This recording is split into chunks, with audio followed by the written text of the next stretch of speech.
This segment is brought to you in part by the OLCC and Pernod Ricard USA.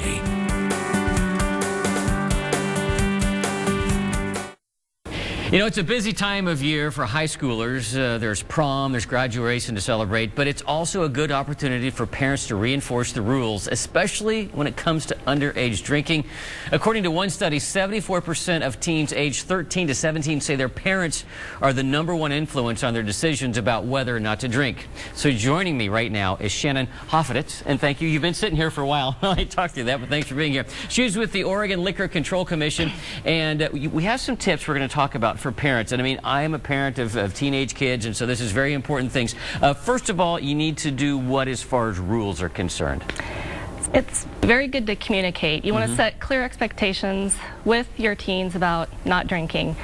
Communicate with them. If you come from a split household, which many teens are these days, make sure that both families are on the same page. Both parents are on the same, yeah. And the rule is no drinking. It's not like, well, you know, if you do this, you do that. But set nice, clear rules. Now, another thing you need to kind of keep in mind is if you're hosting something at your house and the kids are all involved there, you should probably not have any alcohol around? Absolutely not. You don't want to set yourself up.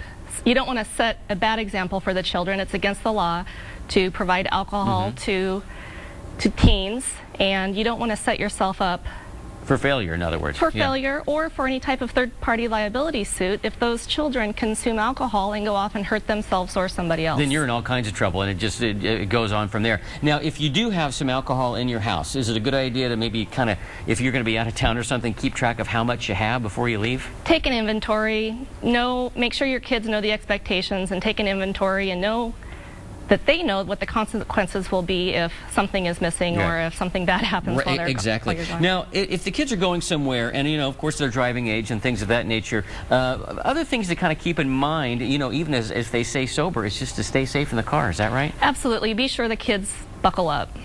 Make sure you know who's with them, and make sure that they're buckled up and safe at all times. Now, I've heard of some people doing this, and it seems kind of crazy. I remember back when I was in high school where the parents might rent like a hotel room or something for their kids. Would you discourage that 100%? Absolutely. Again, you rent a hotel room for your teens, and you're setting yourself up for third-party liability, and it's a violation of the law to provide a place for minors to consume. So again, you're setting yourself up.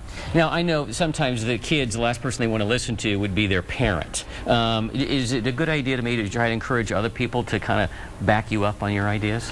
Absolutely. Again, get step-parents involved, get rest of the family members involved, and more importantly, your kids' friends. Oh, yeah. Peer pressure. Positive peer pressure is what we need right there. So, Shannon, thank you so much. Thank you. Great advice.